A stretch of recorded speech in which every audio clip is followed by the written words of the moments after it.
नमस्कार दोस्तों, स्वागत है आपका मेरे चैनल रियल मोटिवेशन में। आज मैं आपको भगवान बुद्ध के जीवन की प्रमुख घटना के बारे में बताने जा रहा हूं।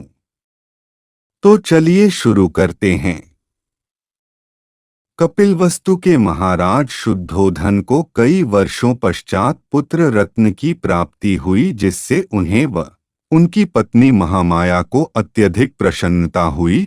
उनकी प्रजा में हर्ष उल्लास था। पुत्र प्राप्ति की खुशी में महाराज शुद्धोधन ने उत्सव मनाया एवं समस्त प्रजा को मिठाई एवं वस्त्र आदि बांटे। इस अवसर पर नवजात शिशु को देखने उनके राज्य के ऋषि भी आए, जिन्होंने उसका नाम सिद्धार्थ रखा और कहा, राजन, तुम्हारे पुत्र में मुझे सन्यासी के गुण दिखाई दे रहे हैं। यह सुनकर महाराज शुद्धोधन ने कहा कि इसका जन्म राजा के घर में हुआ है। ये राजा बनेगा। उसके पिता क्षत्रिय हैं, वह भी क्षत्रिय बनेगा। अपने हाथों में शस्त्र थामेगा, ये योद्धा बनेगा। तब ऋषि ने कहा कि राजन, तुम्हारा पुत्र सन्यासी बनेगा। तो महाराज शुद्धोधन ने कहा कि मैं इसे इतने भोग विलास में रखूंगा कि ये कभी सन्यासी बनने की सोच भी नहीं सकता। तब ऋषि ने कहा कि तुम चाहे लाख जतन कर लेना, राजन, तुम्हारा पुत्र सन्यासी ही बनेगा। ये कहकर ऋषि वहां से चले गए। राजकुमार सिद्धार्थ धीरे धीरे बड़े होने लगे। महाराज शुद्धोधन ने अपने महल की सीमाओं में ही उनके खेलने के लिए क्रीड़ा स्थल बनवा दिया।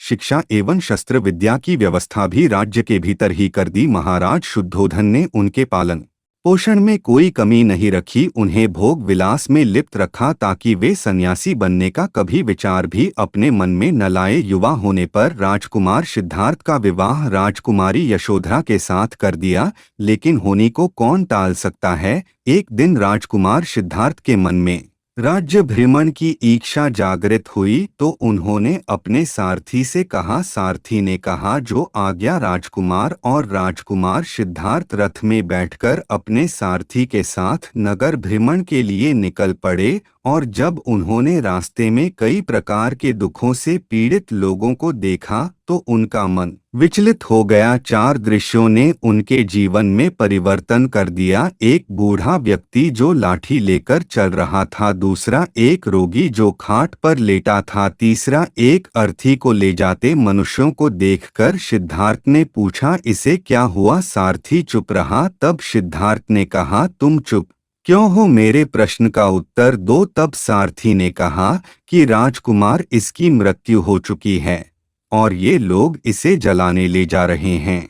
इस दृश्य को देखकर उन्हें इस संसार की नश्वरता का पता चला। चौथा दृश्य, तपस्या में मग्न ऋषि। उन्हें देख राजकुमार ने पूछा, ये कौन हैं और ये क्या कर रहे हैं। तो सारथी ने उत्तर दिया, ये ऋषि हैं और सब चिंताओं से मुक्त होकर ध्यान कर रहे हैं। तब राजकुमार सिद्धार्थ का मन सन्यास की ओर आकर्षित हुआ और उन्होंने सन्यासी बन दुखों के कारण और उनके निवारण का उपाय खोजेंगे और गेरुआ वस्त्र पहनकर रात के समय किसी को भी बिना कुछ कहे चुपचाप घर से चले गए और कई धर्म गुरुओं से सत्य की प्राप्ति का मार्गदर्शन लिया। और अंत में बिहार के बोध गया में 12 वर्षों तक एक पीपल के वृक्ष के नीचे बैठकर ध्यान किया और अंत में उन्हें अपने उद्देश्यों की प्राप्ति हुई। वहां एक औरत सुजाता, जो उनके खान पान का ध्यान रखती थी, उसने कहा कि हमारे नगर में पूर्ण जागृत व्यक्ति को बुद्ध कहते हैं।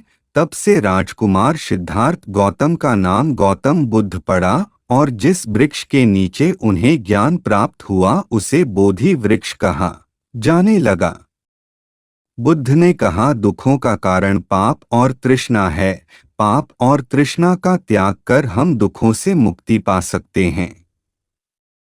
बुद्ध ने आष्टांग मार्ग का उपदेश दिया। बुद्धं शरणं गच्छामि, धम्मं शरणं गच्छामि, संघं शरणं गच्छामि,